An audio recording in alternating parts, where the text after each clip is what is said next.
सुप्रभात बच्चों, कैसे हो आप सब। मैं आशा करती हूँ आप सब बहुत ही अच्छे और स्वस्थ होंगे। तो बच्चों, आज की कक्षा में हम शुरू करने वाले हैं हमारा अध्याय नंबर 5। ठीक है, इसका नाम है लिंग।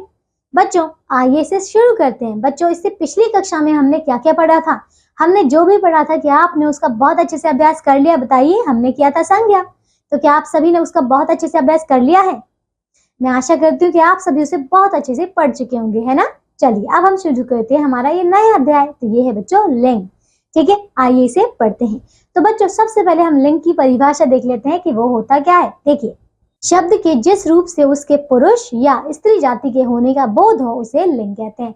समझ आया बच्चों? जैसे कि कोई भी नाम है, ठीक है, चाहे वो मतलब आप कह सकते हैं बोतल हो, पंखा हो, कुछ भी हो, ठीक है, कोई कागज हो, किताब हो, इन सभी नामों से हमें थोड़ा सा ये अंदाजा लगेगा कि ये जो है किसी स्त्री का नाम है या फिर पुरुष का नाम है। ठीक है, तो जिन शब्दों से हमें किसी के स्त्री या पुरुष होने का बोध होता है उसी को हम लिंग कहते हैं। ठीक है, चलिए देखिए बच्चों यहाँ पे।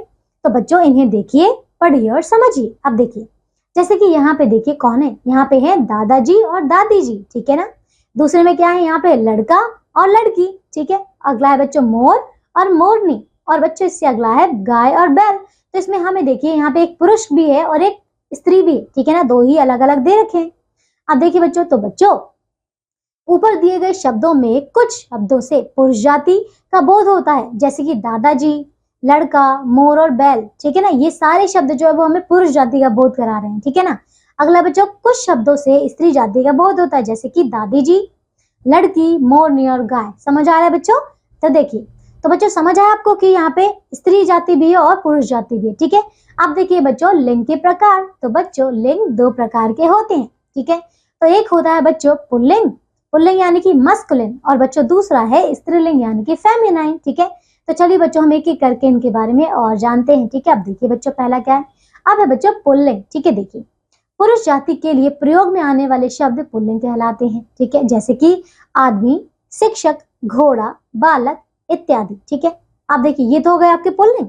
अब है दूसरा बच्चों स्त्रीलिंग। ठीक है, देखिए स्त्री जाति के लिए प्रयोग में आने वाले शब्द स्त्रीलिंग कहलाते हैं, जैसे कि औरत, शिक्षिका, घोड़ी, बालिका इत्यादि। ठीक है ना, इत्यादि। ठीक है बच्चों, चलिए तो ये है आपके स्त्री शब्द।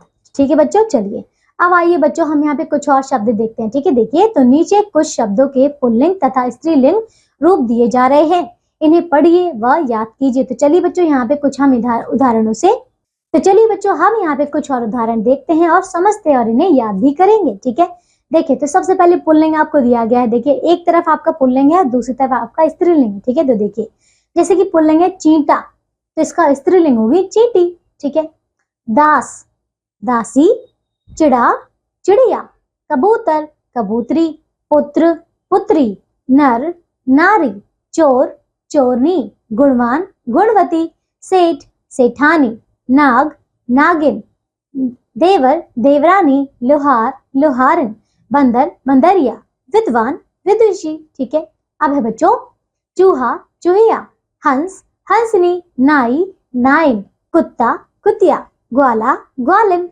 श्रीमान, श्रीमती, बेटा, बेटी, लड़का, लड़की, माली, मालिन, बिलाव, बिल्ली, पुरुष, स्त्री, भतीजा, भतीजी, पंडित, पंडिताइन, पड़ोसी, पड़ोसी। ठीक है, चलिए बच्चों आइए कुछ और शब्द और देखते हैं। ठीक है, देखिए तो बच्चों दयावान, दयावती, बालक, बालिका, मोर, मोरनी, भाई, बहन, चाचा, चाची, पिता, माता, नाना, नानी, बकरा, बकरी, नायक, नायिका, छात्र, छात्रा, घोड़ा, घोड़ी।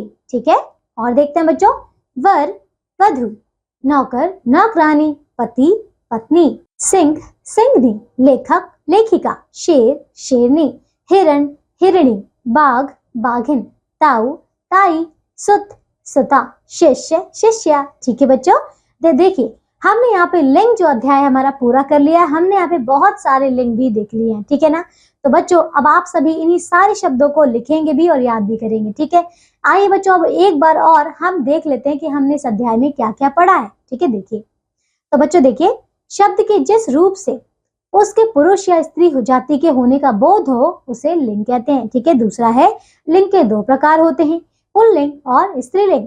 तीसरा पुरुष जाति के लिए प्रयोग में आने वाले शब्द पुल्लिंग कहलाते हैं। स्त्री जाति के लिए प्रयोग में आने वाले शब्द स्त्रीलिंग कहलाते हैं। ठीक है ना बच्चों। चलिए तो देखिए बच्चों, यहाँ पे हमने पूरा अध्याय बहुत अच्छे से कर लिया है, शब्द भी हमने बहुत अच्छे से सारे देख लिए हैं। ठीक है बच्चों, अब इसके अंतिम में आपको अभ्यास के प्रश्नोत्तर दिए गए हैं। आप सभी बच्चे अपने इस अध्याय के आधार पर सभी प्रश्नों को हल करने का प्रयास करेंगे। ठीक है, चलिए अब हम मिलते हैं एक नई कक्षा में ऐसे ही नए अध्याय के साथ। तब तक के लिए आप सब अपना ध्यान रखिए और स्वस्थ रहिए, और बच्चों इन सभी प्रश्नों को पूरा करते रहिए। ठीक है, चलिए बाय बच्चों।